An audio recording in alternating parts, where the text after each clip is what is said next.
안녕하세요, 한의사 이경입니다. 자, 오늘 내원하신 환자분께서 발이 시려워서 도저히 살 수가 없다고 하세요. 또 다른 환자분은 60대신데 버스나 전철을 타고 오는 것이 고역이라 병원 오는 것도 큰 결심을 하고 오신다고 하시네요. 부쩍 많아진 냉증 환자분들, 그 중에서도 하지냉증 분들의 고통은 상상 이상입니다. 여름철에 웬 냉증이냐고요? 추운 겨울에 냉증이 더 심해지는 것은 사실이지만 문제는 겨울에는 어디나 난방시설이 잘 되어 있죠. 그런데 더운 여름철에는 반대로 어딜 가나 차가운 에어컨 바람의 공격에서 벗어나기가 힘들어요.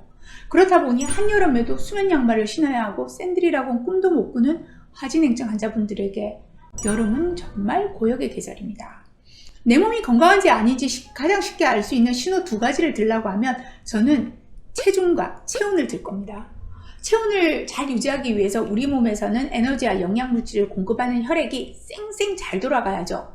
그럼 유독 하체 문제가 생기는 것은 왜일까요? 흔히 하체라고 하면은 허리 아래, 다리만 떠올리시는데 한의학에서 하체라고 하면 배꼽 부위를 중심으로 그 아래를 하체라고 합니다. 그래서 냉증 환자의 문제는 단순히 발이 시리고 다리가 차갑고 그런데 그치는 문제가 아니라 복부의 소화기, 생식기까지 다 영향을 주는 질환의 시작이라는 점에서 중요하게 다뤄야 합니다. 이 하체는 온돌방의 아궁이를 이해하시면 되는데요. 아궁이에 불을 떼면 아랫목에서부터 온기가 돌기 시작하고 서서히 온돌방 전체가 따뜻해지고 또 전체 방 안의 온도까지 높아지는 것과 같은 이치죠. 따라서 온돌이 잘 작동하는 아궁이를 가진 집은 잘 식지 않아요. 몸 전체가 따뜻하고 그 열기가 구석구석 가려면 하체가, 즉 아궁이가 따뜻해야 합니다. 그래서 한의학에서는요, 활발한 수와 화, 그러니까 물과 불의 교제를 건강의 지표로 삼고 있죠. 그러니까 가벼운 열기는요, 활발한 심장의 작용으로 도려 밑으로 아래까지 골고루 끌고 내려와서 발끝까지 따뜻한 체온을 유지해야 하고요. 반대로 아래쪽에 있는 심장의 무겁고 청량한 정열은 가라앉는 것이 아니라 반대로 머리 위쪽 뇌까지 잘 타고 올라와서 충만하게 채워야 우리의 건강이 가장 바람직해지는 겁니다. 그런데 나이가 들다 보면 이러한 심장과 신장의 컨트롤 타워가 기능이 떨어지다 보니까 제대로 교정이 안 되게 되어서 가벼운 열기는 제 본성대로 위로만 활활, 그리고 무거운 냉기는 아래로만 쳐져서 상부로 올라가지도 못하고 서로 섞이지 못해서 분리되다 보니까 몸이 제대로 돌아가지 않게 됩니다. 그 결과 아래쪽 발이 냉골인 사람은 흔하게 위쪽은 어떻게 될까요? 상부로 올라온 열에 의해서 진액이 마르게 되죠. 그러다 보니 두통, 어지러움 증상, 악무건종, 피로, 갈증, 근육통 등 전신의 문제를 같이 일으키게 됩니다. 따라서 이런 증상의 치료에서도 역시 하체 보온이 우선이라고 할 수 있습니다. 하지냉증이 심하신 분들이라면 두 가지 포인트를 확인하시기 바랍니다. 첫 번째, 기혈이 부족한 것이 우선인지 아니면 혼탁한 것이 우선인지 감별이 필요한데요. 오늘 오신 환자분은 발끝이 시려워서 샌들은 꿈도 꿀 수 없고 에어컨이 나오는 곳은 무조건 두꺼운 양말로 중무장을 하셔야 하는 분인데요. 이분의 경우 체지방이 무려 40%를 육박하는 고도비만이세요. 이분은 혈액이 탁할 대로 탁해져서 말초와 같은 좁은 혈관에서 정체되고 막히게 되는 경우라고 할 수 있습니다. 이렇게 혈액이 탁해서, 그러니까 강물에 찌꺼기가 많이 쌓여서 유속이 느려지고 잘 흐르지 못하는 경우라면 먼저 물을 맑게 해줘야겠죠. 네, 습담을 제거하는 해독이 우선입니다. 그런데 탁한 문제가 아니라 부족한 것이 원인이라면 비장의 문제부터 살펴야 합니다. 자, 혈액순환은 심장의 문제가 아닌가?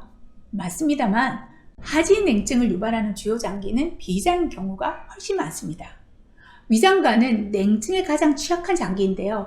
따라서 위장이 포진되어 있는 하복부는 항상 따뜻해야 하는 부위입니다. 하지만 체질적으로 또는 차가운 것을 과식하신다든가 위장 자체의 기능 저하로 인해 복부가 냉해지게 되면 냉기가 적체돼서 소화기능이 떨어지게 되고 식적이 쌓이게 되죠.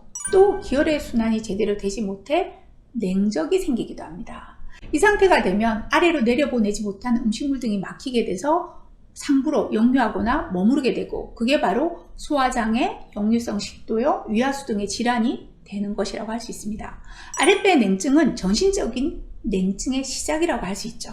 심한 냉증은 기혈순환을 촉진하는 약물이나 침치료 받으시는 것이 필요합니다만 가벼운 경우라면 깜빡깜빡 꺼져가는 아궁이에 다시 불을 지펴주는 식품을 드시는 것도 바람직합니다. 보통 열을 발생시키는 음식하면 고추를 먼저 생각하실 텐데요.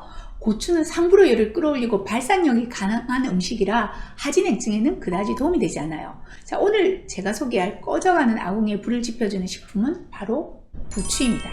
부추는 하체로부터 상체로 체온을 서서히 끌어올려 주기 때문에 인체를 전체적으로 덮이게 되죠. 또 그 열 또한 쉽게 식지가 않아요. 부추의 보온 작용은 단순한 보온만이 아닌 순환을 개선시킨다는 개념에서 이해하실 수 있는데요. 그러니까 부추가 상부를 덮이는 기전은 초반부터 심장 상초를 데우는 기전이 아니라 아래쪽에 심장의 양기를 데워서 가마솥밥의 위쪽이 데워지는 것과 같은 이치라고 할 수 있습니다. 차가워지기 쉬운 아래쪽을 덮이면서 그 힘으로 수화를 교제시키고 순환을 만들어내어서 온몸을 데우는 부추의 작용이 신체 전반적인 수승화관과 기혈순환을 개선시키는 거죠.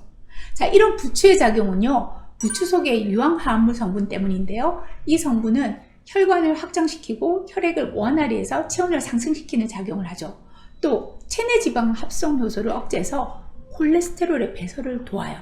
자, 그런데 부추에는 이 같은 황화합물이 수십 종이 들어있답니다. 그 덕분에 부추는 체온 상승뿐만 아니라 중성 지방의 양을 줄여주면서 지방간을 예방하다 보니 간 해독에도 기여하게 됩니다. 자, 이 밖에도요, 칼슘과 철분 그리고 엽산이 풍부한 식품이니 꽁꽁 언 손발로 한여름이 무섭다는 냉증 환자분들은 부추를 꼭 권합니다. 자, 오늘의 내용 도움되셨다면 구독과 좋아요, 알람 설정 부탁드립니다. 감사합니다.